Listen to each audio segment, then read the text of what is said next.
I've never been in the ring with anyone in my life as fast as Roy Jones. I sparred Floyd Mayweather, and he's 25 pounds lighter than Roy, and nobody could compare. I could see some of the punches coming, but there were some shots that he threw that came so fast, even though I blocked it, I couldn't believe how fast it was. Montel Griffin about 2 fights against Roy Jones Jr. This is the story of a man who raised boxing to the level of art. He was adored by millions, and critics tormented him all his life. He always put the process above the result, and went to victory in the most unexpected and unusually witty way. He mastered all genres of boxing performance, from drama to showmanship. For many, many years, he was recognized as the best boxer in the world. Many people today consider him to be one of the best fighters in the history of the sport.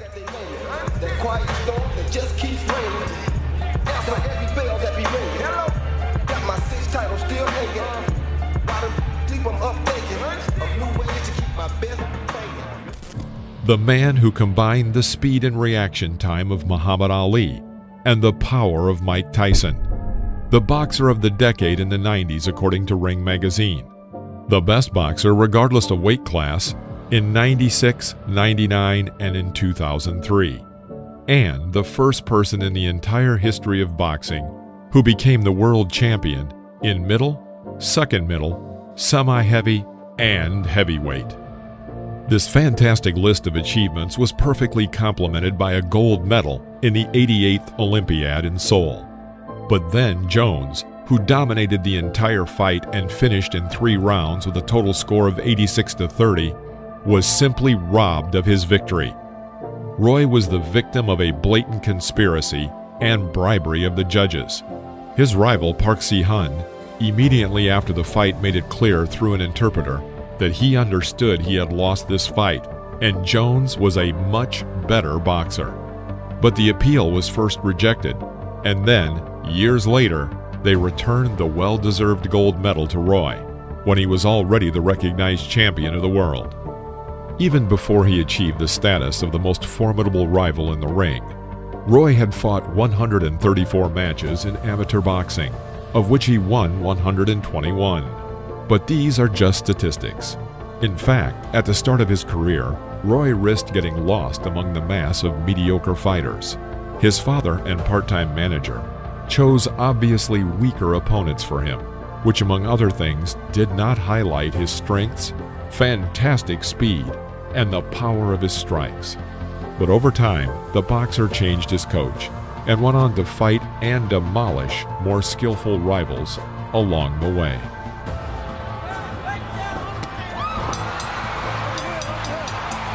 So far, it's Jones's power over Hill's jab. Right to the body, down unheard of. But again, Jones just outmaneuvers him. Sosa not throwing back, in trouble as Ken Zimmer stops the fight. And now Murky goes after the referee. The fuck are you stopping the fucking fight for? The fuck are you? He became the world champion in 1992, but then gave up his belt to move to a heavier weight category and conquer a new division. Most of his opponents were very brave and cocky right up to the fight, when Jones, without much difficulty, forced them to retract every word casually thrown earlier. In 1995, a remarkable fight took place against Vinny Pazienza, a stubborn, strong fighter with an incredible life story of a return after being seriously injured. We will highlight this fighter in a later video. At the beginning of the fight, Jones was fooling around, and Vinny was brave, showing determination in the face of a more talented and powerful opponent. But in the 6th round, Roy decided it was time to end the fight and knocked down Pazienza several times. Vinny himself later confessed, "It was the worst night of my life." Roy Jones is an incredible fighter with a fantastic talent, lightning fast. He could beat a fighter in any weight class, which he actually did later. It is over. Roy Jones Jr. has defended his IBF Junior Middleweight title. Jones didn't seem to know how to lose. Roy, impressively, easily and without constraint won the title of interim WBC World Champion and semi-heavyweight champion, and held a rating of 34-0 until March 1997. Jones fought his first title defense against Montel Griffin, who also had not known defeat in his 26 fights. Montel proved to be a stubborn opponent.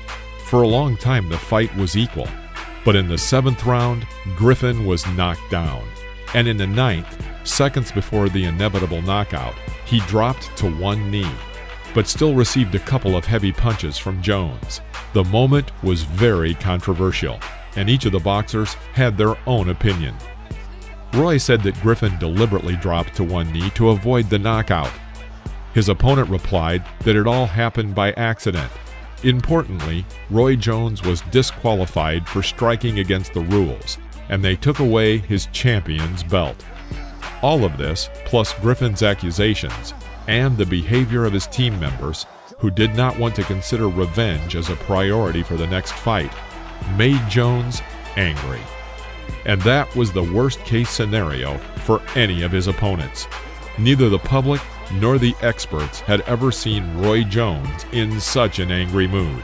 In the revenge match, Roy opened the first round with some very strong blows, full of speed, power, and accuracy, which first threw Griffin to the other end of the ring and then made him fall to the floor unconscious.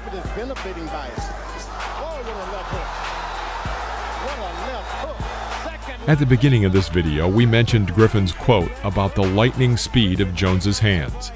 In our opinion, this is one of Roy's legendary fights, where he was collected, tuned, angry, and immediately destroyed his opponent.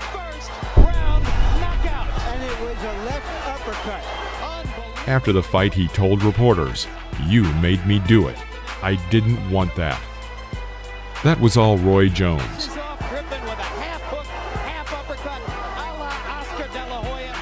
Jones' critics were especially annoyed by his superiority in the ring. It seemed that this man had no opponents at all.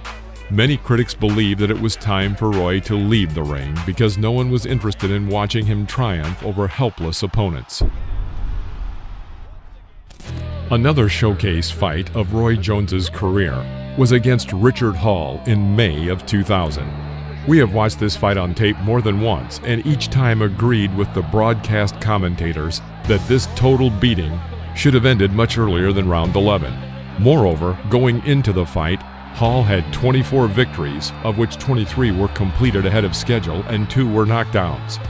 But then he fought Roy Jones.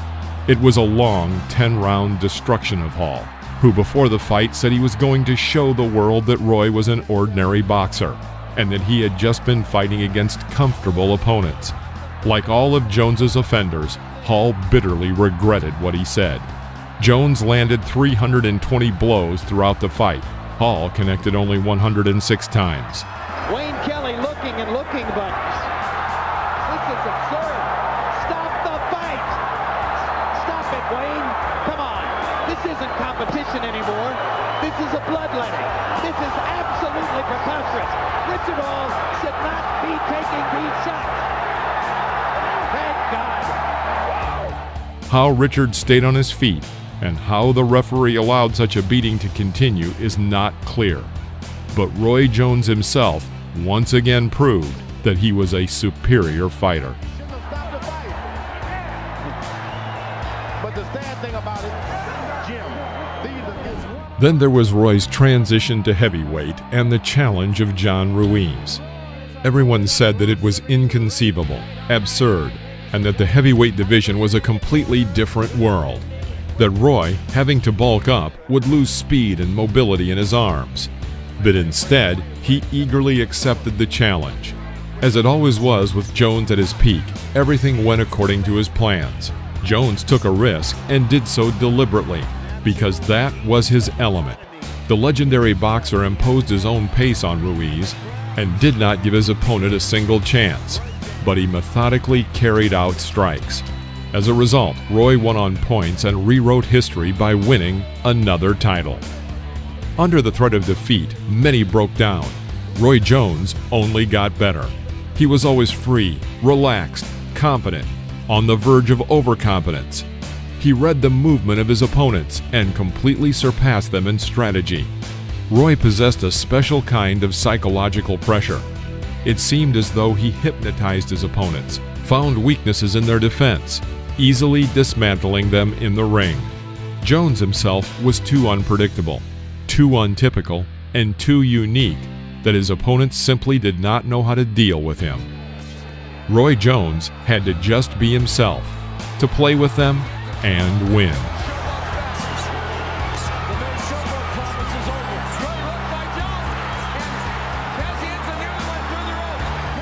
Jones was also criticized for the fact that he was too reliant on his talent and would one day pay for it.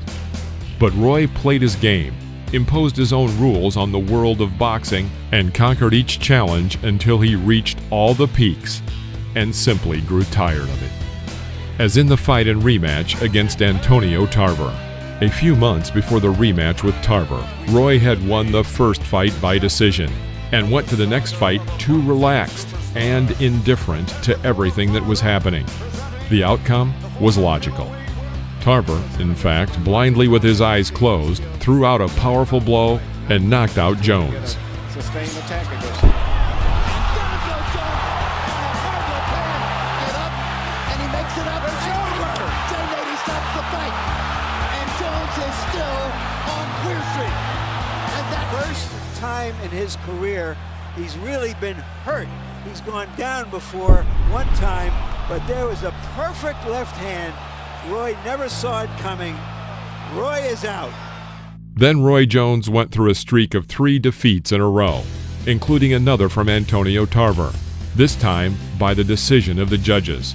He won another fight and regained some of his championship status, but from 2009 to 2011, he again lost 3 times in a row, including a strange match against Denis Lebedev, where there were questions about the actions of the referee, who obviously allowed an extra blow at the end. Rumors still surround Jones, and most recently there was news about a fight against Mike Tyson, but this video was dedicated to Roy at the peak of his career, the moments when he was a perfect fighter, a perfect puncher, and a showman. Everyone will forget the names of those who defeated Roy Jones, and Roy Jones will remain in history because he gave people what they wanted, what they expected of him, and he never let them down. Please do not forget to like this video if you enjoyed it, and subscribe to our channel so you won't miss any new episodes about the boxing legends of the past. See you next time.